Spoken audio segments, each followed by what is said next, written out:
Продолжуваме со останатите содржини, а овој блог го започнуваме со ново линковско вклучување од колешката Елизабета Митреска. Прилепчани се подготвуваат за прочка, во недела веќе прилепке блесне во маскевалски дух, така што гледаме и од кадарот на нашата колешка Елизабета дека ќе има интересен разговор со мечкарите. Добро утро, Бети, и повелете со разговорот. Добро утро, така е, Симона. Прилепскиот карневал на прочка, кој сите го очекуваат со нетрпение, не може да се замисли без мечкарите. Тие се заштитната маска и ја предводат поворката на бројните маски кои очекуваме дека ќе блеснат во сиот свој сјај в недела. Со нас утрово се дел од мечкарите, символот на карневалот. Гледаме дека се во полна опрема, комплетна маска која е навистина габаритна, би рекле, и сложена, а со нас е и од Прилепското здружение Прилепски мечкари, Митко Анастасовски од Прилепски мечкари. Митко, прво да прашаме, подготвени ли се мечкарите за карневалот? Добро утро. Според прикажаното, дефинитивно да. Дозволете да ве поздравам, македонската телевизија, до гледачите на цела македонска јавност, да ве запознам.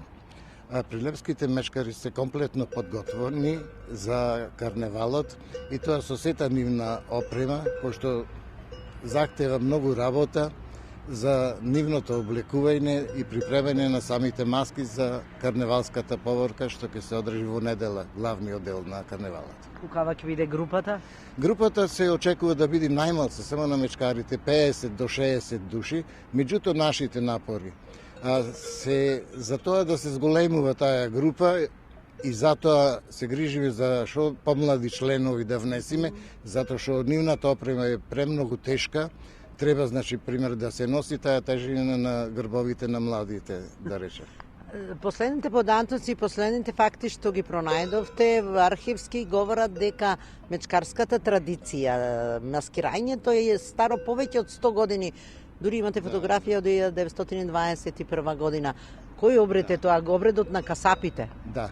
Традицијата на прилепските мечкари, според нашите сознанија и неврзени разговори со нашите историчари на уметност и етнолози, што се доктори на науки, датираат од крајот на 19 век и почетокот на 20 век, односно некои податоци што ги имаме и пишано, потекнуваат од 1921 година. Меѓуто, корените на самата традиција на прилепските мечкари потекнува, има длабоки корени, меѓутоа во најстаро време само Еснав од Касапски се подготвувал, и тоа морам да нагласам, дека тогаш тие користеле значи пресни кожи, значи што туку заклани, значи животни, што било многу тешко.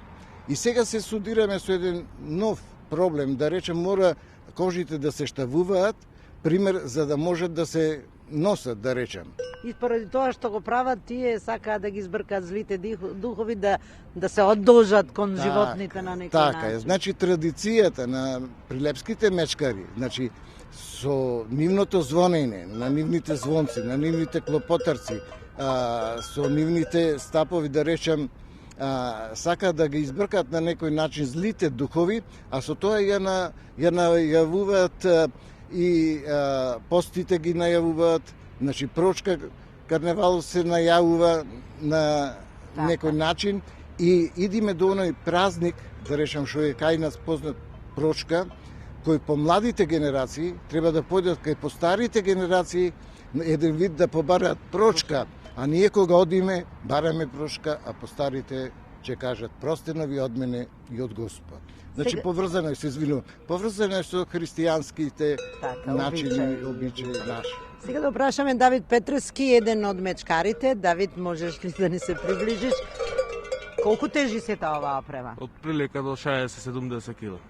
Какво е чувството да се биде мечкар? Имате традиција семејна? Да, од стари останали и продолжуваме ние традицијата. Како се одржува опремата? Може ли да се најдат и звонците, клопотарците, некои се стари век и половина? Сега многу тешко е да се најде кожи вакви, многу се ретки. Има, ама ретко е многу.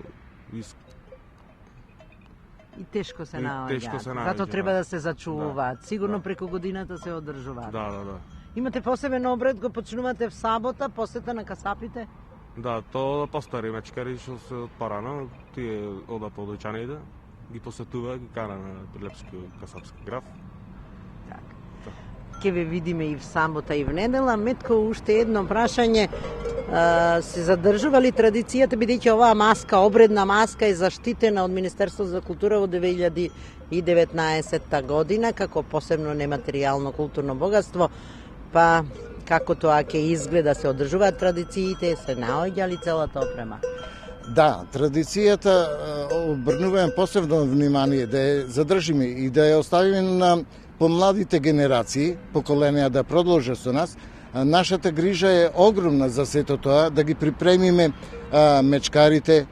Нормално морам да истакнам дека имаме голема поддршка од градоначалникот и од подрачното Министерство за култура со Снежана и Гоце, што ни помагаат во сето тоа да го реализираме на некој начин, да изгледаат што по природно, затоа што верувајте дека нашата маска кај да и да одиме привлекува огромно внимание, посебно кај вас новинарите, фоторепортерите, да речеме кај самите граѓани.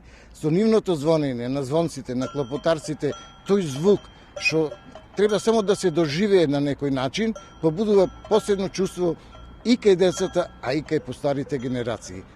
Затоа што тоа е нашата историја, нашата култура, тоа е нашиот бренд на градот Прилеп. Градот Прилеп е препознатлив по прилепските мечкари. Така да таа традиција гледаме пошто пото да ја задржиме, благодарение и на вас, новинарите, кои несебично се грижите за сето тоа да го спроведеме и да го реализираме. Благодарам, Анастасовски. Очекуваме многу обредни игри, ги очекуваме мочкарите на карневалот, нормално тие го предводат дефилето. Предлагам да завршиме разговорот малку да ни покажат како тоа изгледа тропањето со клопотарците и игрите.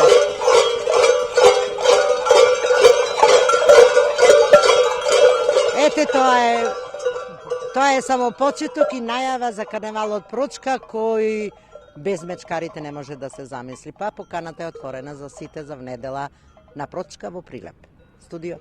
Бети, ако се слушаме и гледаме, ајде уште малку за крај да ги слушнеме звуците, само уште еднаш.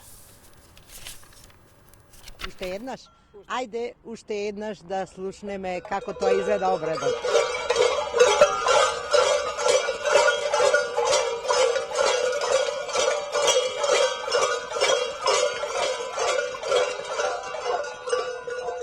Ова ќе ни биде доволно само како најава, да ги привлечеме сите посетители да бидат тука целиот обред да го видат на Прочка.